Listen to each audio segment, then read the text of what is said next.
Welcome to episode 5, A Dark Academia Queen. If you're new here, hit that like button, subscribe, and ring that bell for notifications. Um, if you've noticed, we've been on a bit of a Regency era. I'm not kidding you when I say that. So I've talked about Poe. I've talked about Southern Gothic. Southern, yeah, like Southern Gothic. I've talked about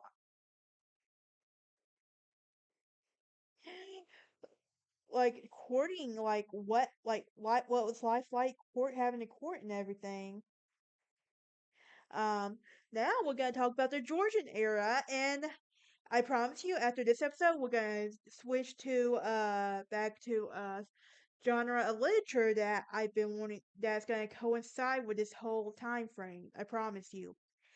But this is this is the Georgian era, and it was a period in British history that went from 1740 to circa 1830, 1837, and it was named after the Hanoverian kings George the First, George the Second, George the Third, George the Fourth.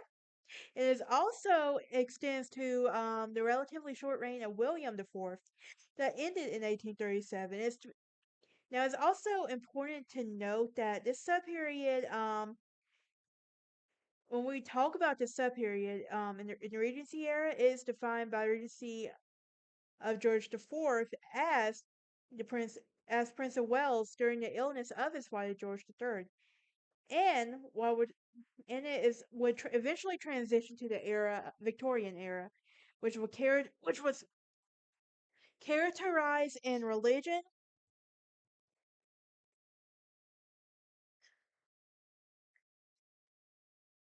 Y'all, I know my last semester right now. But yes, so basically it was characterized by religion, social values, arts, and the arts was shifting to a tone away from rationalism to romanticism and mysticism. So, Georgian is typically used in the context of social and political history, as well as da, da, da, architecture. Now let's remember, let's just differentiate. Augustan literature is often used for Augustan dramas, which was Augustan poetry and prose in the period of 1700s to 1740.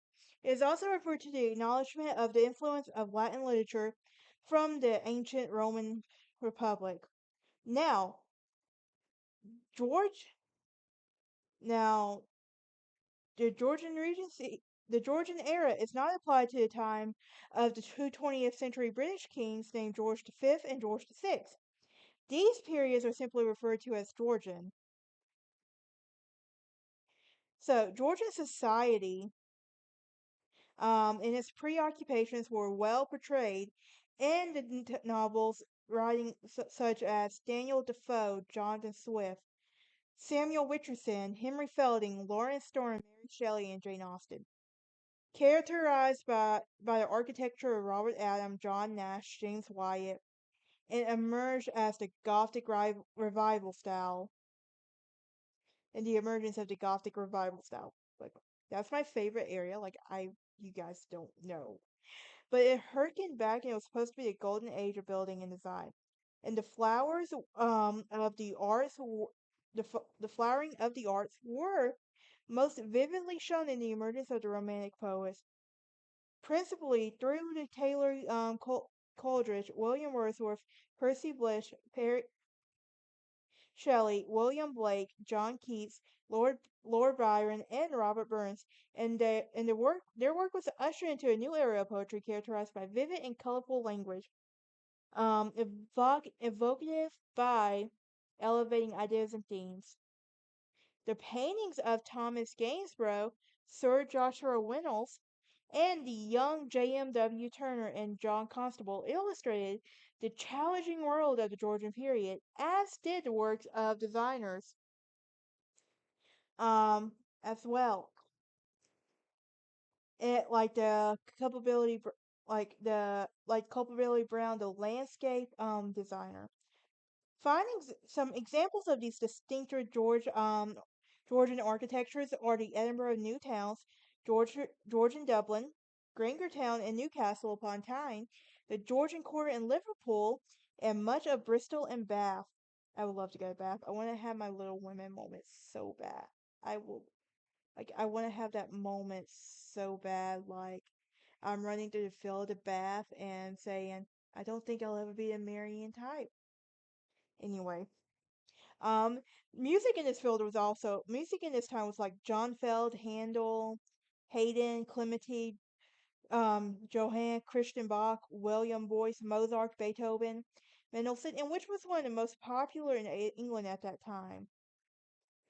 Now, there was a grand tour, and the height of the grand tour coincided with the 18th century and the association with the Georgian high society.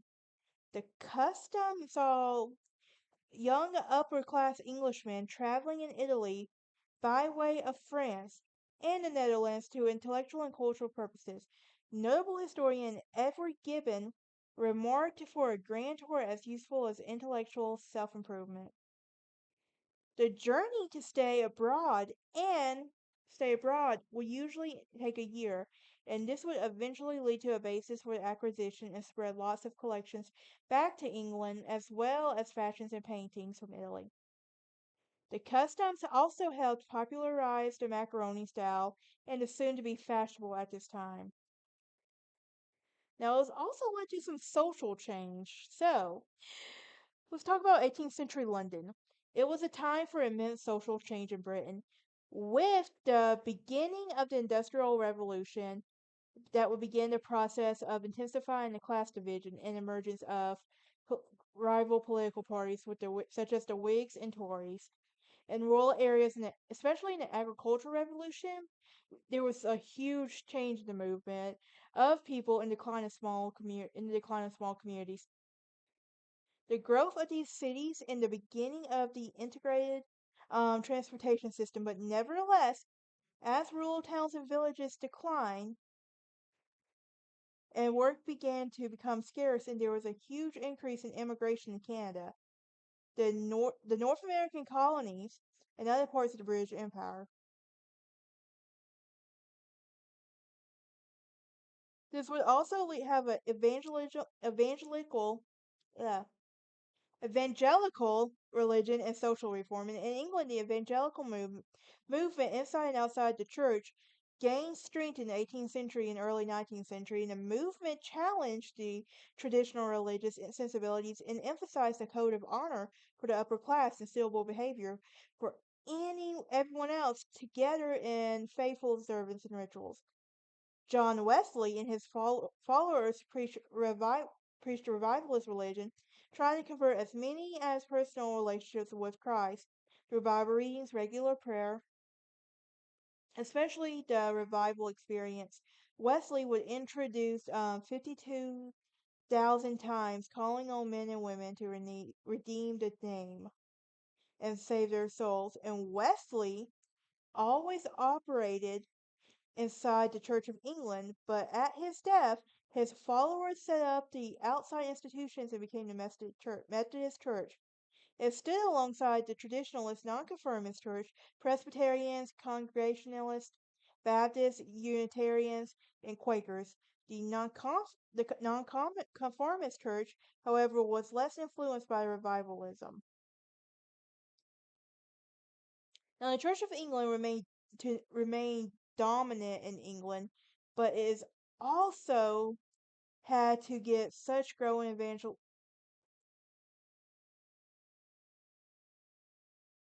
um it also had to get a growing evangelical revivalist faction called the Low Church, and the leaders included William Wilberforce and Hannah More.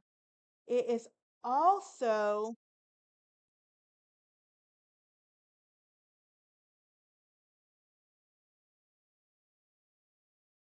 um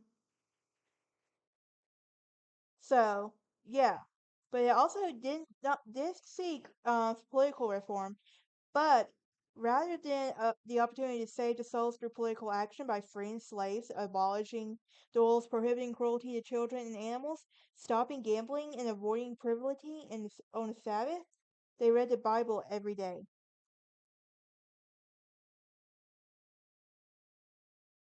Now let's talk about the empire. The Georgian period saw continual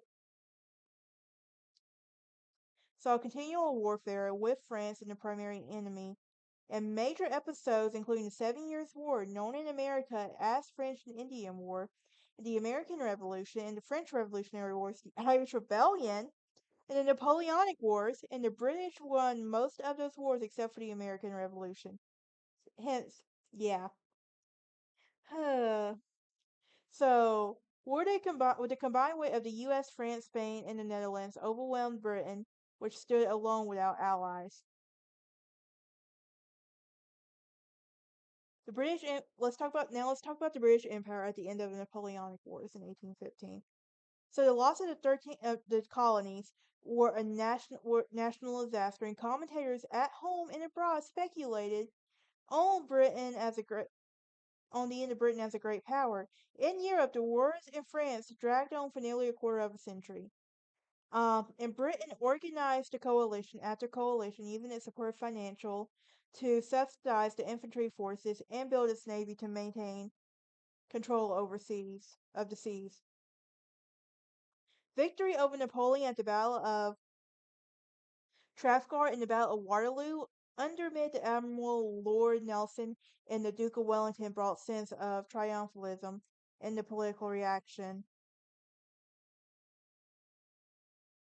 The expansion of the empire in Asia was primarily the work of a British East India Company, especially under the leadership of Robert Clive.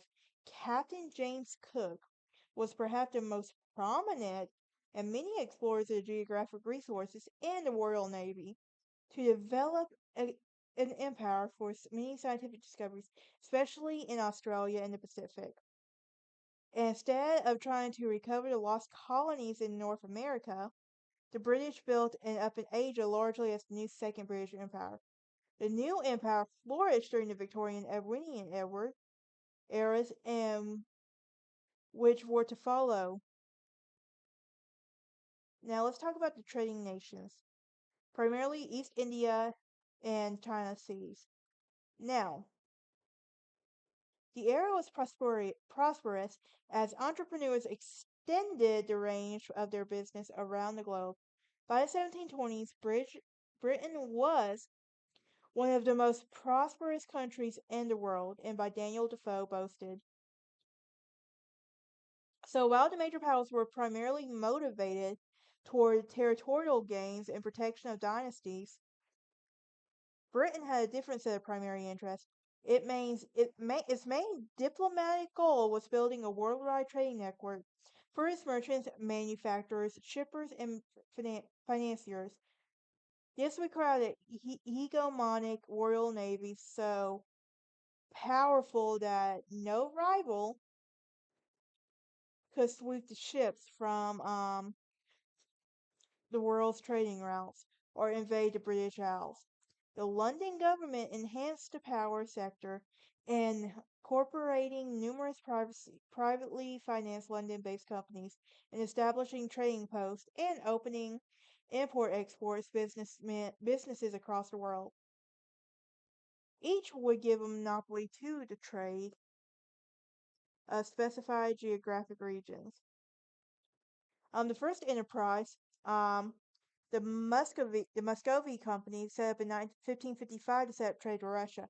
Other prominent enterprises include the East India Company, the Hudson Bay Company in Canada, the Company of Royal Adventurers trading in Africa had been set up in 1662 to trade in gold, ivory, and slaves in Africa. It was re-established as the Royal African Country in 1672 and focused on the slave trade. British involvement in many of the four major wars um, paid off handsomely in terms of trade. Even the loss of the colonies was made up by a favorable trading relationship with the US. and British gained dominance in the trade with India and largely dominated the highly lucrative slave sugar and commercial trades of originating in West Africa and the West Indies. China would be next on the agenda. Other powers set up similar monopolies, much smaller scales. Only the Netherlands emphasized trade as much as England. Let's talk about the subscription room in the Lloyd's at London. So, mercantilism was a basic policy imposed by Britain on its colonies, and it meant that the government and the merchants became partners with the goal in increasing political power to private wealth, to the exclusion of other empires. The government protected the merchants to trade barriers, regulations, and domestic industries in order to maximize exports and minimize the realm. The government had to fight smuggling, which became a favorite American technique in the 18th century, to circumvent the restrictions and trading with the French, Spanish, and Dutch. Now, the goal of this was to trade surpluses so that the gold and silver would pour into London, and the gold would take its share through the duties and taxes, where the remainder would go to the merchants in Britain. The government spent much of it on the revenue and enlarged with the trade with the powerful Royal Navy, which was not only protected by the colonies, but threatened the colonies and other empires and sometimes seized them, and the colonies were captive markets for the British industry, and their goal was enrich the mother country. Most of the companies earned a good profit, enormous personal fortunes, and created in India, but there were other major fiascos that caused a heavy loss. The South Sea Bubble was a business enterprise that exploded in a scandal, with the South Sea Company was a private business corporation supposedly to set up the other trading companies with focus in South America.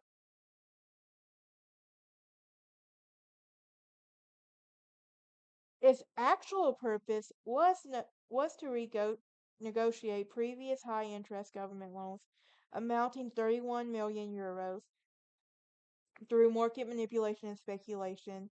It issued stock four times in 1720, but reached about 8,000 investors. Prices kept soaring, and every day from 130 euros a share to 1,000, which insiders were making in paper profits. The bubble collapsed overnight, ruining many speculators. Investigations showed bribes and reached the high places, even the king, and the future Prime Minister Robert Ruppel, who managed to wind it down with minimal political and economic damage. And although some suffering extreme loss fled in exile or committed suicide. Now let's talk about the political and social revolt. An Old Bailey trial and Sixth Oak trial in the beginning of the Georgian Era witnessed a rioting by the Jacobite and the high church mobs in the protest against the Hanoverian succession, and which included the attacks of dissenter places in worship. The initial This included the 1714 coronation riots, which occurred on the day of George's 12th coronation. In the riots, in response, Parliament passed the Riot Act, which granted authorities greater power to put down riots. And although religious toleration was extensive by the standards of the continental Europe, hostility to religious minorities was widespread in Britain during the 18th century and sometimes expressed itself by rioting. The Jewish Naturalization Act 1753 was repealed a year later, and it had passed because of the widespread opposition in 1780 Gordon riots in London, which was directed against Catholics, in the Papist Act in 1778, which removed some of the legal disabilities. And also during the 1791 Priestley riots in Birmingham, um, the mob targeted dissenters, including the prominent radical Joseph Priestley. What was life like on the streets? Well, the Black Act in 1723 sponsored Robert Ruppel, which strengthened the criminal code for the benefit of the upper class. It specified over 200 capital crimes, meaning intensified punishment, and the crime of arson. For example, it was expanded to include a threat of burning haystacks. The legal um, rights to defendants were something different from today. For example, suspects who refused to surrender within 40 days could summarily be judged um, for, by execution, and local villagers were punished if they failed to find and prosecute the convict alleged criminals due to the increase in war crimes. With the ending of the War with France in 1815, Great Britain entered a war of greater economic depression and political uncertainty that was characterized by some social discontent and unrest.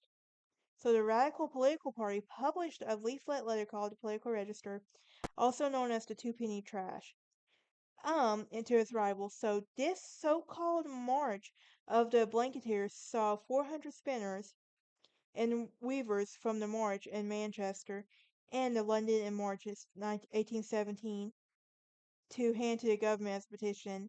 The Luddites destroyed and damaged machinery in the industry in northwest England, and the Peterloo Massacre in 1819 began as a protest rally. About 60,000 gathering to protest the standards, but quarreled by military action, and saw 11 people killed and 400 wounded. The Cato Street Conspiracy of 1820 sought to blow up the cabinet in the storm of the Tower of London to overthrow the government. This too was thwarted, and the conspirators executed and transported to Austria.